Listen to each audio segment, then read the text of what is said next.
మొదటిగా మనందరి కన్న తండ్రి అయిన దేవాది దేవునికి నా యొక్క హృదయపూర్వక వందనాలు తెలియపరుచుకుంటున్నాను.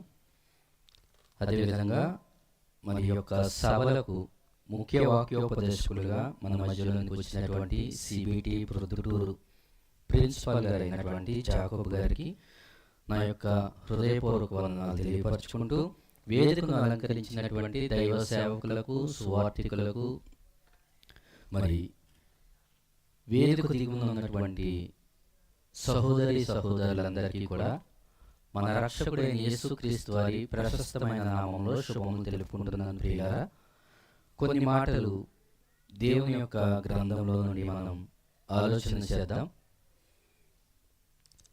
మరి మీరు 2 రోజులు కూడా అద్భుతమైనటువంటి దేవుని యొక్క మాటలను గడిచిన 2 దినములు కూడా ఎంతో ఘనముగా దేవుడు అందించడం జరిగింది.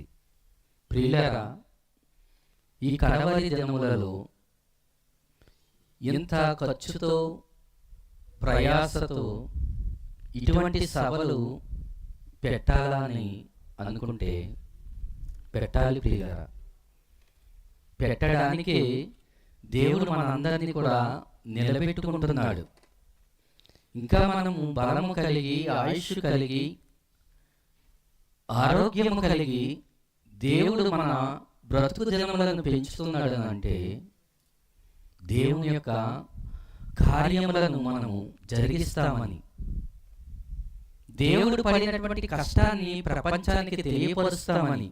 ఇప్పటి వరకు మీరు చూశారు కదండి, ఎన్ని కార్యక్రమాలు, 1, 2 కాదండి. అలాని మా సంఘంలో పెద్ద పెద్ద ధనికులు, భూస్వాములు, కోటీశ్వరులు ఎవరు లేరు. కానీ సంఖ్యాపరంగా కానివ్వండి, ఆర్థిక పరంగా కానివ్వండి, సంఘము చిన్నది కావచ్చు. కానీ సంఘము చేసే పనులు, సంఘము తలపెట్టే కార్యములు చూస్తే దేవుడు మాకు ఇచ్చినటువంటి గొప్ప ధన్యతగా మేము దీనిని భావిస్తాం. ప్రియులారా, సహోదరులు ప్రేమ్ కుమార్ గారు ఉన్నప్పుడు మరి ఎన్నో కార్యాలు తలపెట్టారు. వీటన్నిటి వెనుక బలమైనటువంటి కారణం, ఉద్దేశం ఏంటంటే దేవుని యొక్క మాటలు, రాజ్య సువార్త 4 దిశలకు కూడా వేగంగా వ్యాపించాలి. ప్రభువైన యేసుక్రీస్తు వారి లోకానికి వచ్చి చేసినటువంటి త్యాగం, ఆయన వేసినటువంటి మార్గం పరలోకానికి ఏ ఒక్క ఆత్మ కూడా మా పరిధిలో సత్యవాక్యం వెళ్ళాలి అనే తపన. ప్రియులారా, కేవలము అదే. ఈరోజు మీకు తెలియనిది కాదు, యేసుక్రీస్తు వారి మీద, బైబిల్ మీద, దేవుని యొక్క గ్రంథమైనటువంటి, దైవ గ్రంథమైనటువంటి బైబిల్ మీద అమానుషంగా, అన్యాయంగా ఎన్ని కారుకోతలు, ఎన్ని తప్పుడు వ్రాతలు మీకు తెలియను కావు. ఇలాంటి దినములలో సత్యవాక్యాన్ని నిలబెట్టడానికి ప్రతి ఒక్కరు కూడా నడుం కట్టుకోవాలి. ప్రియులారా, ఈరోజు ప్రారంభమైనది కాదండి. దేవుని కుమారుడి పైన కానివ్వండి, వాక్యం పైన కానివ్వండి, దేవుని యొక్క సంకల్పాన్ని గండి కొట్టడానికి, దేవుని యొక్క పిల్లలను పరలోకం చేరకుండా అడ్డుకోవడం కానివ్వండి, అపవాది వేసే తంత్రాలు, కుయుక్తులు దేవుని యొక్క వాక్యం ఎరిగిన ప్రతి ఒక్కరికి తెలుసు. ప్రియులారా, ఏ క్రీస్తు అయితే పరలోకానికి మార్గం అన్నాడు, ఏ క్రీస్తు ద్వారా అయితే తండ్రి యొద్దకు చేరుకోగలమన్నాడు, ఆ క్రీస్తునే తప్పుడుగా అర్థమయ్యేటట్లు లోకంలో ఎన్నో దుష్ప్రచారాలు జరుగుతున్నాయి. ప్రియులారా, యేసుక్రీస్తు వారిని గురించినటువంటి ఆలోచనలు ఈ ప్రపంచానికి ఎలా అర్థమయ్యాయి అంటే, ఆయన కేవలము ప్రవక్త మాత్రమే అని కొందరు, ఆయన దేవుడు కాడు అని కొందరు, యేసుక్రీస్తు వారు అసలు పుట్టే లేదు, కల్పిత పాత్ర అయిన అన్నవారు కూడా ఉన్నారు. అంటే కొంతమంది ఏమో ప్రవక్తగా, కొంతమంది ఏమో దేవుడు కాదు, కొంతమంది ఏమో ఒకవేళ పుట్టిన ప్రకటించిన సిలువ వేయబడలేదు, ఒకవేళ సిలువ వేయబడిన తిరిగి లేవలేదు సజీవుడుగా. ఇవన్నీ కాకుండా మరలా ఏమంటున్నారంటే అసలు క్రీస్తు అనేది కల్పిత పాత్ర, క్రీస్తు అనేవాడు ఎవరు లేరు. చూడండి ఎంత దారుణానికి ఒడిగడుతున్నారంటే, ఇవన్నీ మీరు వింటూ ఉన్నప్పుడు, ఇవన్నీ మీ దృష్టికి వస్తూ ఉన్నప్పుడు నెమ్మదిగా ఎలా ఉండగలరో చెప్పండి ప్రియులారా. ఇన్ని సాక్ష్యాలు, ఇన్ని రుజువులు, ఇన్ని ఆధారాలు దేవుడు మన ఎదుట ఉంచాడు, మన చేతి ఇచ్చాడు. మరి నీ పని ఏమీ లేదా? నీ బాధ్యత ఏమీ లేదా?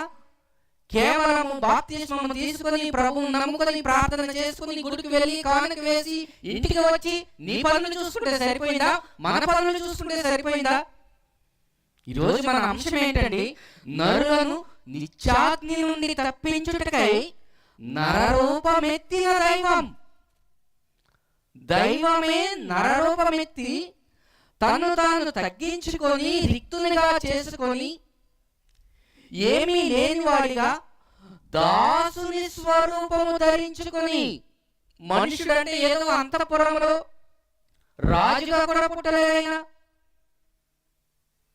అంటే రాజరికము అనుభవించే రాజుగా పుట్టలేదైనా, సేవలు చేయించుకోవడానికి రాలేదే మనుష్య కుమారుడి లోకంలోనికి. మరి ఎలా వచ్చాడు? ఎలా వచ్చాడండి? దీనుడుగా, రిక్తుడుగా తన్ను తాను తగ్గించుకొని దాసుని పోలిక, దాసుని స్వరూపము ధరించుకొని వచ్చాడండి మహానుభావుడు. ఫిలిప్పీ పత్రిక 2వ అధ్యాయం చూడండి ప్రియులారా, తొందరగా. ఫిలిప్పీ పత్రిక 2వ అధ్యాయము 6వ వచనం. ఆయన దేవుని స్వరూపము కలిగిన వాడయుండి దేవునితో సమానముగా ఉండుట విడిచిపెట్టకూడని భాగ్యమని ఎంచుకొనలేదు, కానీ మనుషుల పోలికగా దేవుడుగా దేవుని కుడిపార్శ్వమున కూర్చున్నటువంటి మహానుభావుడు క్రీస్తు యేసు వారు ఎలా వచ్చాడు? ఎలా వచ్చాడు? మనుషుడుగా, మనుష్య పోలికగా పుట్టి దాసుడండి. దాసుడు, దాసుడైనా కాదే. మరి అంత త్యాగాలు చేసినటువంటి క్రీస్తు యేసు వారిని ప్రకటించవలసినటువంటి బాధ్యత మనకు లేదంటారా? చెప్పండి ప్రియులారా.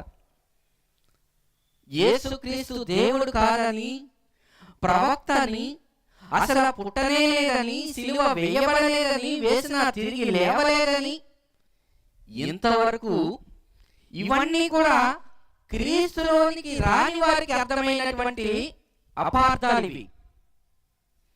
ఇంకా విచారించదగవలసినటువంటి విషయం ఏంటో చెప్పమంటారా ప్రియులారా? ఇప్పుడు మేము క్రీస్తును వెంబడిస్తున్నాము, క్రీస్తును విశ్వసిస్తున్నాము, క్రీస్తు ద్వారానే పరలోకానికి మార్గమని నమ్మినటువంటి క్రైస్తవులలో కూడా ఈరోజు ఏకాభిప్రాయం లేదంటే లేదు. యేసుక్రీస్తు దేవుని కుమారుడంటే కాదు, యేసుక్రీస్తు దేవుని కుమారుడు కాడని ఎంతమంది అండి ఈరోజు వాక్యం అర్థమైందంటారా?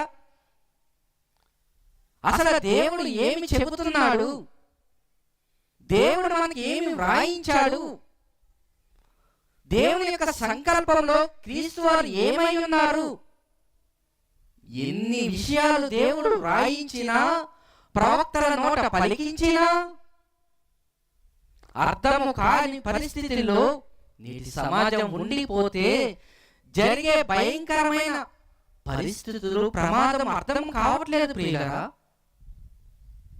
యేసుక్రీస్తు వారు ఇంతకీ ఎవరు అయినా? ప్రవక్త? దేవుడా? దేవుని కుమారుడా? సిలువ వేయబడిందా? తిరిగి లేచాడా? సజీవుడిగా ఆయన బ్రతికాడా? ఇవన్నీ కూడా దేవుడు చక్కగా ఎక్కడ కూడా పొరపాటు లేకుండా స్పష్టముగా అర్థమయ్యే రీతిలో, ఎవరికి అర్థమయ్యే భాషలో, వారి వారి భాషలలో దేవుడు తర్జుమా చేయించి తన దాసుల ద్వారా మన చేతిలో ఉంచినప్పటికీ కూడా ఇంకా ఏకాభిప్రాయం లేకపోతే ఇక దేవుడు ఏం చేయాలి చెప్పండి? ఈరోజు మనము ఒక మాటను లూకాసు వార్తలో మీరు చూడగలిగినట్లయితే 2వ అధ్యాయము లూకాసు వార్త 34వ వచనం చూడండి ప్రియులారా.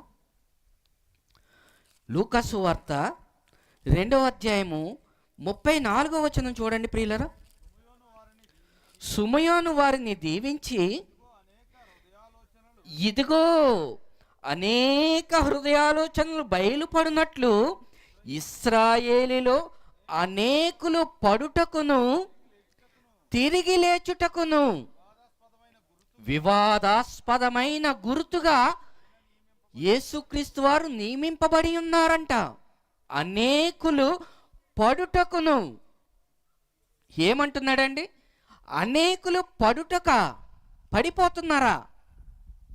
ఎలా పడిపోతున్నారు?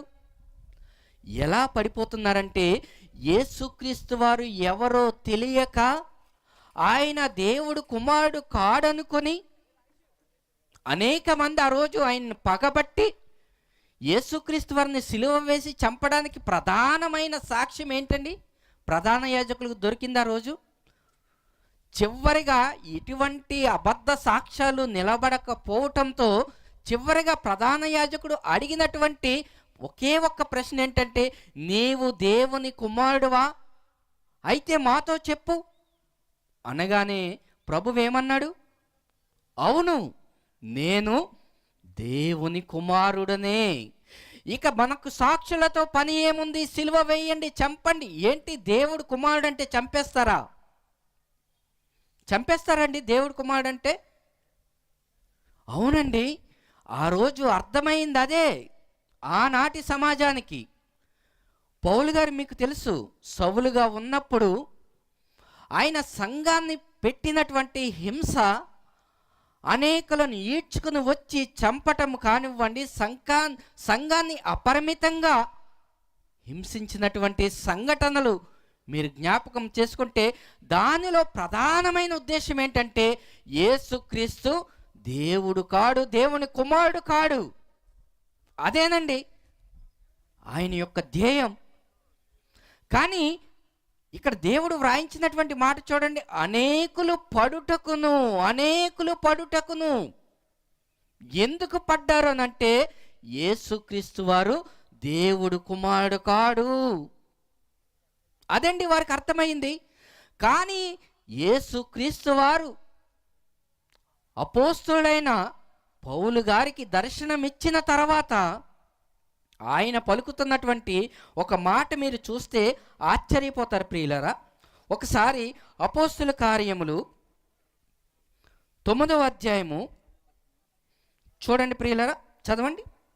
అపోస్తల కార్యములు 9వ అధ్యాయము చదవండి. వెంటనే సమాజ మందిరములలో యేసే దేవుని కుమారుడు అని చూడండి ఏమని ప్రకటిస్తున్నాడండి పౌలు గారు. సౌలుగా ఉన్నటువంటి మరి పౌలు గారు ఏమని మారిపోయి ప్రకటిస్తున్నాడు ఇప్పుడు?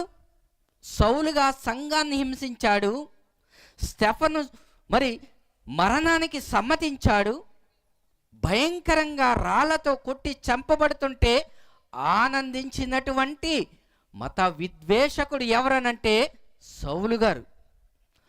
ఆయనకు దర్శనం వచ్చిన తర్వాత పలుకుతున్నటువంటి మాటను చూడండి ప్రియులారా. ఏమంటున్నాడు? మరలా చదవండి ఆ మాట. ఎన్నో వచనం? 20వ వచనం చదవండి. వెంటనే సమాజ మందిరములలో యేసే దేవుని కుమారుడు. ఏమని ప్రకటిస్తున్నాడు చూడండి. దర్శనము కలిగిన తర్వాత, దేవుడు దర్శించిన తర్వాత, సౌలా సౌలా నీవు నన్నేలా హింసించుచున్నావు అని క్రీస్తు వారు దర్శనమిచ్చిన తర్వాత సౌలు చెబుతున్నటువంటి మాటలు చూడండి. యేసే దేవుని కుమారుడు, దేవుని కుమారుడు ఆయన. ఇక అపోస్తులు ఏమి ప్రకటించారో చూడండి. 5వ అధ్యాయము చివరి వచనం చూడండి ప్రియులారా. అపోస్తుల కార్యములు 5వ అధ్యాయము 42వ వచనము. ప్రతి దినము దేవాలయములలోను ఇంటింటను మానక బోధించుచు యేసే క్రీస్తని, యేసే క్రీస్తు, యేసే దేవుని కుమారుడు, యేసే రక్షకుడు. అపోస్తులు బోధించింది కానివ్వండి, పౌలు గారు బోధించింది కానివ్వండి, ప్రతి వారు కూడా ప్రవక్తలు నోట దేవుడు పలికించింది కానివ్వండి. దావీదు గారు ఏం పలికారు? దావీదు గారు ఏం పలికారండి? 110వ అధ్యాయము మొదటి వచనం కూడా చూడండి ప్రియులరా తొందరగా. 110వ అధ్యాయము కీర్తన గ్రంథము మొదటి వచనం. ప్రభువు నా ప్రభువుతో సెలవిచ్చిన వాక్కు, నేను నీ శత్రువులను నీ పాదములకు పీఠముగా చేయి వరకు నా కుడి పార్శ్వమున కూర్చుండుము. ఎవరు ఎవరికి సెలవిస్తున్నారు? తండ్రి అయిన సైన్యములకు అధిపతి అయిన దేవాది దేవుడైన ప్రభువు యేసుక్రీస్తు వారితో సెలవిస్తున్నటువంటి వాక్కు, ఆయన కుమారుడైన క్రీస్తు యేసు వారితో సెలవిస్తున్నటువంటి వాక్కండి. ఏ మాట ఎవరికి అర్థం కావట్లేదు. ఎందుకంటే దుష్టుడు ఏ విధము చేతనైనను పరలోకానికి వెళ్ళే ఏకైక మార్గము యేసుక్రీస్తు వారే కనుక దేవుని కుమారుని గూర్చినటువంటి జ్ఞానము ఈ మనుషులకు అందకూడదు. మనం మొదటగా చెప్పుకున్నట్లుగా క్రీస్తు దగ్గరికి రానటువంటి వారిని అలా త్రోవ తప్పించి క్రీస్తును వెంబడిస్తున్నామని చెప్పుకున్న వారిని కూడా తన యొక్క తంత్రములతో, కుతంత్రములతో, కుయుక్తితో, అపవాది తన కుయుక్తితో హవ్వను మోసపరిచినట్లు సంఘమును కూడా, దేవుడికి ప్రదానము చేయబడినటువంటి సంఘమును కూడా వీడి యొక్క తంత్రములతో ఈరోజు ఏం చేస్తున్నాడు? గలిబిలి. గలిబిలి అండి. ఎవరు ఎవరికి సెలవిచ్చారో తెలియక, ఎవరు ఎవరికి చెబుతున్నారో తెలియదు. ఈ సెలవిస్తున్నటువంటి ప్రభువు ఎవరు? సెలవు తీసుకుంటున్నటువంటి ప్రభువు ఎవరు? దేవుడు, దేవుని కుమారుని గూర్చినటువంటి జ్ఞానము లోపించింది ప్రియులారా సంఘాలకు. మనం చాలా జాగ్రత్తగా లేఖనములను పరిశీలన చేస్తే తప్ప నిత్యాగ్ని దండం నుండి మనము కూడా తప్పించబడలేం. మహానుభావుడు చేసినటువంటి త్యాగాన్ని మనము గుర్తించుకుంటూ, ధ్యానిస్తూ, వాక్యాలను పరిశీలన చేస్తూ, యేసుక్రీస్తు వారు ఈ లోకానికి ఎలా పరిచయం చేసుకున్నాడో, తండ్రి ఎలా పరిచయం చేశాడో, ప్రవక్తలు, అపోస్తులు, చివరికి దయ్యాలకు కూడా అర్థమయ్యిందండి. దయ్యాలకు 8వ అధ్యాయము లూకాసు వార్త ఒకసారి చూడండి ప్రియులారా. ముగించుకుందాం, ఎందుకంటే మరి ఎక్కువ సమయము సేవకులకు మనము ఇచ్చి అనేకమైన మాటలు మనం తెలుసుకుందాం. 8వ అధ్యాయము 28వ వచనం అనుకుంటా చూడండి. చదవండి. లూకాసు వార్త. వాడు యేసును చూచి కేకలు వేసి ఆయన ఎదుట సాగిలపడి, యేసు సర్వోన్నతుడైన దేవుని కుమారుడా.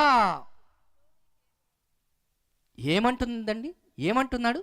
వాడిలో ఉన్నటువంటి అపవిత్రాత్మలు ఏమని పలుకుతున్నాయి? సర్వోన్నతుడైన దేవుడు, ఆయన కుమారుడైనటువంటి క్రీస్తు మాతో నీకేమి, మా కాలము రాకమునిపే మమ్మల్ని నశింపచేయటానికి వచ్చితివా. ఏమని సంబోధిస్తున్నాయి? దయ్యములకున్నటువంటి జ్ఞానము కూడా ఈరోజు లేకుండా పోయిందంటే ఎంత భయంకరం, ఎంత భయంకరం అండి. లూకా సువార్త 2వ అధ్యాయంలో కూడా ఇందాక సుమయోను గారు సందర్భంలో ఒక మాటను మీరు చూడగలిగినట్లయితే, లూకా సువార్త 2వ అధ్యాయము 26వ వచనం కూడా చూడండి ప్రియులారా. అతడు ప్రభువు యొక్క క్రీస్తును. ఏమండి, తెలుగు కూడా రాదండి, ఛందస్సు రాదు, గ్రామర్ రాదు, వాక్యాలను ఎలాగ అర్థం చేసుకోవాలో తెలియదు. ప్రభువు యొక్క క్రీస్తును, ప్రభువు యొక్క క్రీస్తును.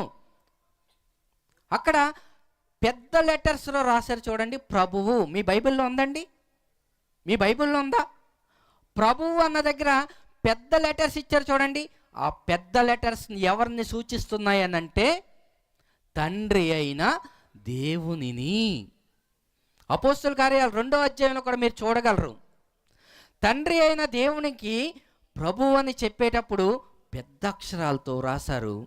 అదే సమయంలో అదే అధ్యాయంలో యేసుక్రీస్తు వారిని సూచిస్తూ కూడా చిన్న అక్షరాలు ప్రభువైన యేసుక్రీస్తు వారికి ఉపయోగించారు. ఎందుకంటే చదివేటప్పుడు ఏ ప్రభువు ఎవరిని సూచిస్తుంది కనీస అవగాహన ఉండాలండి బైబిల్ చదివేటప్పుడు. కానీ ఒక వాక్యాన్ని అర్థం చేసుకునేటప్పుడు కానీ ఇక్కడ ఏమంటున్నారండి?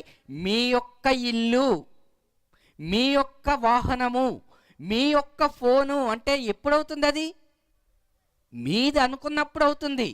ఇప్పుడు క్రీస్తు ఎవరి వారంట? ఇక్కడ చదువుకున్నటువంటి వచనంలో మీరు చూడండి, 26వ వచనం, లూకా సువార్త 2వ అధ్యాయము 26. అతడు ప్రభువు యొక్క క్రీస్తును, ప్రభువు యొక్క క్రీస్తును చూడక మునుపు మరణము పొందడని ఆల్రెడీ అతనికి పరిశుద్ధాత్మ చేత, ఏమండి, పరిశుద్ధాత్మ చేత నిండుకున్నటువంటి వారెవరైనా చెబితే ఆయన క్రీస్తు అని ఆయన దేవుడు కుమారుడని ప్రకటిస్తాడు, బోధిస్తాడు. ఇది దేవుని యొక్క వాక్యము, దేవుడు వ్రాయించినటువంటి ఆలోచనలు. ఇది కాక దీనికి భిన్నంగా ఏది బోధించినా అది వాక్యము ఎంత మాత్రము కూడా దానిని అంగీకరించదు. వాక్యము మరొక వాక్యముతో ఎప్పుడూ కూడా విభేదించదండి ప్రియులరా.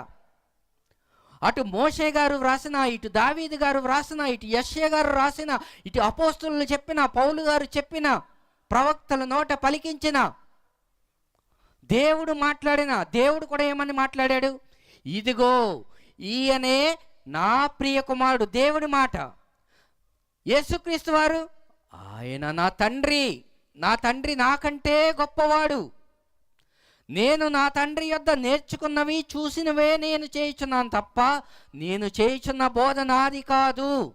ఇది క్రీస్తు వారి మాటలు.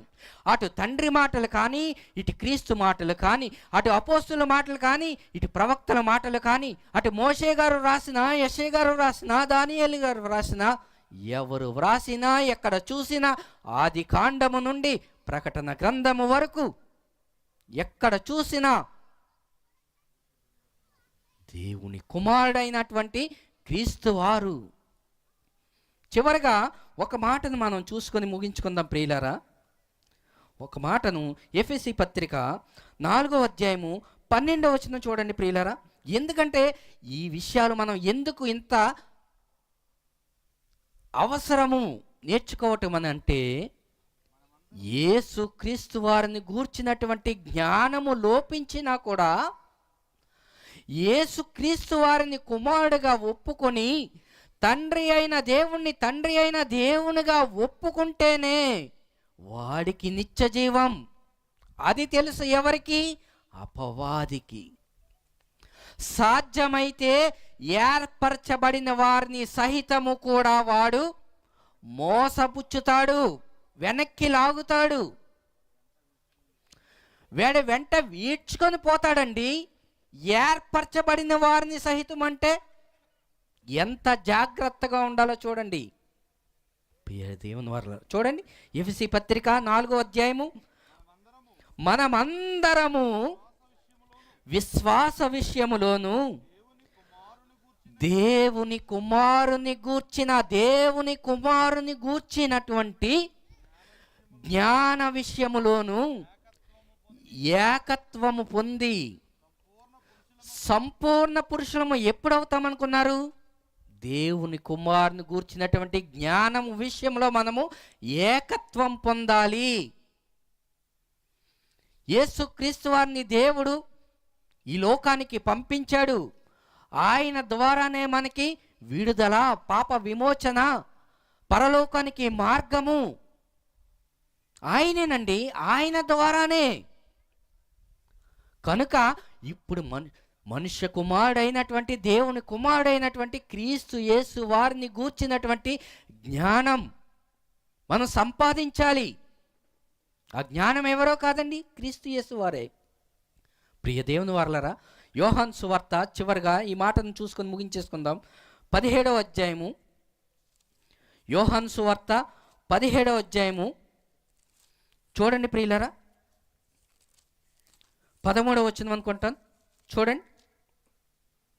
యోహాను సువార్త 17వ అధ్యాయము 3వ వచనం చూడండి. 3వ వచనం, అద్వితీయ సత్యదేవుడు అయిన నిన్నును నీవు పంపిన యేసుక్రీస్తు అనే నన్నును ఎరుగుటయే నిత్యజీవం.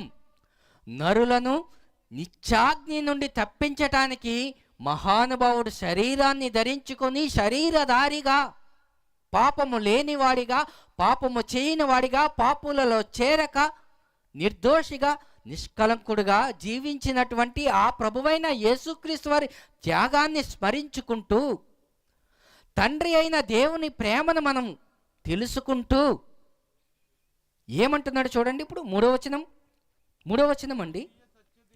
అద్వితీయ సత్య దేవుడు అయిన తండ్రి అయిన దేవుడు, అందరికీ తండ్రి అయిన దేవుడు ఒక్కడే. ఆయన ద్వితీయము కానివాడు, అద్వితీయుడు. తండ్రే యేసు, యేసే పరిశుద్ధాత్మ. ఏమండి, జ్ఞానము మితిమీరి మాట్లాడుతున్నటువంటి మాటలే తప్ప దేవుడెక్కడా కూడా స్పష్టంగా వ్రాయించాడు. ప్రతి మాట కూడా తన పిల్లలైన వారు నరకానికి ఎంత మాత్రము జారిపోకూడదు. రాత్రికాల సమయంలో విన్నవారికి అర్థమవుతుంది అది ఎంత భయంకరమో ప్రభువైన యేసుక్రీస్తు వరకు తెలుసు. కనుకనే శరీరాన్ని ధరించుకుని దాసుడిగా వచ్చి మనుష్య కుమారుడు పరిచారము చేయించుకున్నట్టు కాదు, కానీ పరిచారము చేయుటకును అనేకులకు ప్రతిగా విమోచన క్రయధనముగా తన ప్రాణము పెట్టుటకును వచ్చాడు. ఆ వచ్చినటువంటి ప్రభువు ఎవరో కాదు, దేవాతి దేవుని యొక్క కుమారుడైనటువంటి క్రీస్తు అని, అద్వితీయ సత్యదేవుడు అయిన నిన్నును నీవు పంపిన యేసుక్రీస్తును ఎరుగుటయే, జ్ఞానము సంపాదించుకున్నటయే, ఆయన దేవుని కుమారుడని మనం గుర్తించుకోవటమే, మన హృదయాలలో భద్రపరుచుకోవటమే. ఎటువంటి కలవరాలకు, ఎటువంటి వాక్యము ఆధారము లేనటువంటి మాటలపైన మీరు దృష్టి ఉంచకండి ప్రియులారా. వేడుకుంటున్నాడు. ఒక యోహాను గారు కానివ్వండి, అపోస్తులు కానివ్వండి, పౌలు గారు కానివ్వండి, తండ్రి అయిన దేవుని యొక్క మాటలు కానివ్వండి, పరిశుద్ధాత్మతో వ్రాయించినటువంటి మాటలు. కనుక మనందరము కూడా యేసుక్రీస్తు వారిని గూర్చినటువంటి జ్ఞానము విషయంలో ఎదుగుతూ ఆయనే నరరూపమెత్తి మనందరినీ కూడా నిత్య నరకం నుండి తప్పించి నిత్య జీవం ఇవ్వటానికే ఆయన ఈ లోకానికి వచ్చాడు. కనుక మనందరము కూడా 1 యోహాను పత్రికలో ఆ మాటను కూడా మీరు చూడగలిగితే 2వ అధ్యాయము 22వ వచనం కూడా చూడండి ప్రియులారా. యేసు క్రీస్తు కాడని అపోస్తులు ఏమని బోధించారు? యేసే క్రీస్తు, యేసే దేవుని కుమారుడు, యేసే నా ప్రియ కుమారుడు అని తండ్రి చెప్పినట్టుగా మనం ఎప్పుడైతే నమ్మమో, విశ్వసించమో, అటు ఇటు కొట్టుకొని పోయే బోధల వైపు మనం వెళ్ళిపోతామో ప్రమాదం ప్రియులారా. అందుకని అంటున్నాడు ఏమని? యేసు క్రీస్తు కాడని చెప్పువాడు తప్ప ఎవడు అబద్ధికుడు. అదే అబద్ధ బోధ. మీరు ఇక్కడే మీరు గమనించాలి. అదే తండ్రిని దేవుడు, తండ్రి అయిన దేవుడు అందరికీ ఒక్కడే అని తండ్రి అయిన దేవుణ్ణి ఒప్పుకోవాలి. తండ్రిని కుమారుణ్ణి ఒప్పుకొనని వీడే క్రీస్తు విరోధి. కనుక ప్రియులారా, మరన్ని మాటలు ముఖ్య వాక్య సందేశంలో మనం ఆలకించుదాం, నేర్చుకుందాం, ప్రార్థన చేసుకుందాం. పరిశుద్ధుడైన మా కన్న తండ్రి, మీ శ్రేష్టమైన ఘననామాన్ని బట్టి వందనాలు చెల్లించుకుంటున్నాము తండ్రి. నాయనా, ఇదిగో 3 రోజుల సభలకు మీరు మంచి వాతావరణాన్ని ఇచ్చి ఘనముగా మీ నామ మహిమార్థమై జరగటానికి మీరు ఇచ్చినటువంటి అవకాశాన్ని బట్టి మిమ్మల్ని ఘనపరుచుకుంటూ ఇంతవరకు మీరు మాకు తోడయుండి నడిపించారు తండ్రి.